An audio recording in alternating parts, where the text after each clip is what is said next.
धर्मराज मकर संक्रांति की कथा। प्राचीन काल में राजा बब्रुवाहन महोदयपुर में राज्य करता था। राजा प्रजापालक व धर्मात्मा था। उसके राज्य में हरिदास नामक ब्राह्मण रहता था। उसकी पत्नी का नाम गुणवती था। गुणवती पति धर्म का पालन करते हुए सभी व्रतों को किया करती थी। यथाशक्ति दान पुण्य भी करती थी। वृद्धावस्था में मृत्यु को प्राप्त हुई तो धर्मराज के दूत आदरपूर्वक धर्मराजपुर ले गए। वहां गुणवती ने देखा कि धर्मराज के सिंहासन के समीप ही चित्रगुप्त जी मृत प्राणी द्वारा किए हुए पाप पुण्य का ब्यौरा धर्मराज जी को सुना रहे थे। गुणवती यह दृश्य देख भयभीत हो कांपने लगी और नीचे मुख किए खड़ी हो गई। चित्रगुप्त जी ने गुणवती के पाप पुण्यों का ब्यौरा दिया। गुणवती के सदकर्मों से धर्मराज को प्रसन्नता हुई, किंतु कुछ उदासी उनके मुखमंडप पर छा गई। यह देख गुणवती ने पूछा, धर्मराज, मैंने तो अपने जीवन में कोई भी दुष्कर्म नहीं किया, फिर भी आप उदास क्यों हैं? मुझे बताइए। धर्मराज ने कहा, हे देवी, तुमने व्रतादि करके सभी देवी देवताओं को संतुष्ट किया, किंतु मेरे नाम पर कुछ नहीं किया। यह सुन गुणवती ने धर्मराज जी से क्षमा याचना की और पूजा का विधि विधान पूछा। धर्मराज ने कहा कि जब सूर्य भगवान उत्तरायण में आते हैं तो महापुण्यवती मकर संक्रांति आती है। उसी दिन से मेरी पूजा प्रारंभ होती है और कथा को पूरे वर्ष श्रवण करना चाहिए। अगर लिखित 10 अंगों का पालन करना चाहिए। प्रथम, गति यथा लाभ संतोष। दूसरा, क्षमा करना। तीसरा, यम नियम द्वारा मन को वश में करना। चौथा, चोरी नहीं करना। पांचवा, मानसिक व शारीरिक शुद्धि। छठा, इंद्रियों पर काबू रखना।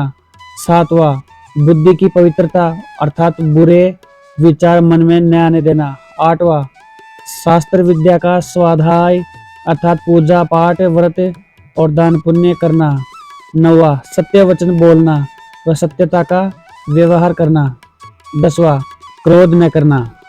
मेरी कथा नियम पूर्वक सुनता रहे, यथाशक्ति दान पुण्य करता रहे। 1 साल पश्चात मकर संक्रांति आवे तब उद्यापन कर दे। सोना या चांदी की मेरी मूर्ति बनवा कर विद्वान ब्राह्मण द्वारा मूर्ति की प्राण प्रतिष्ठा कर पंचामृत से स्नान करवा के षोडशोपचार से पूजा हवन करे और सफेद व काले तिलों के लड्डू का प्रसाद चढ़ावे। साथ ही चित्रगुप्त जी की पूजा भी करे। प्रसाद में काले तिलों के लड्डू चढ़ावे। हमारी पूर्ण संतुष्टि के लिए ब्राह्मणों को भोजन करवाए। बांस की छाबड़ी में 5.25 सेर धान भरकर गुरु व ब्राह्मणों को भेंट करे। स्वर्ग में चढ़ने के लिए सोना व चांदी की निसरनी भी दान देवे। रजाई गद्दा तकिया व सैया भी दे। इसके अतिरिक्त कंबल, चरण पादुकाएं, छत्ता, बांस की छड़ी, लोटा, डोर, 5 वस्त्र, मर्दाने व जनाने की चूड़ी, काजल, टीकी, दर्पण, इनके सिवाय जो भी बन सके पंचपात्र, आसन, गौमुखी, माला, थाली, कटोरा आदि चीजें गरीब ब्राह्मण को भोजन करा के देनी चाहिए। गोदान में समर्थ हो तो श्वेत या लाल गाय मेरे लिए और काली गाय चित्रगुप्त जी के लिए दान देवे।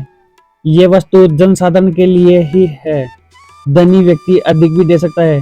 गुणवती इस अपूर्ण कार्य को पूर्ण करने हेतु व धर्मराज जी प्रचार करने के निमित्त धर्मराज जी से जीवन दान मांगा।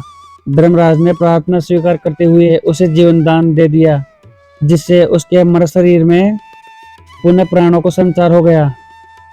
तत्पश्चात सभी वृत्तांत पति पुत्र व परिवारजनों को बताया और मकर संक्रांति से ही धर्मराज की पूजा व्रत दान पुण्य आरंभ कर दिया।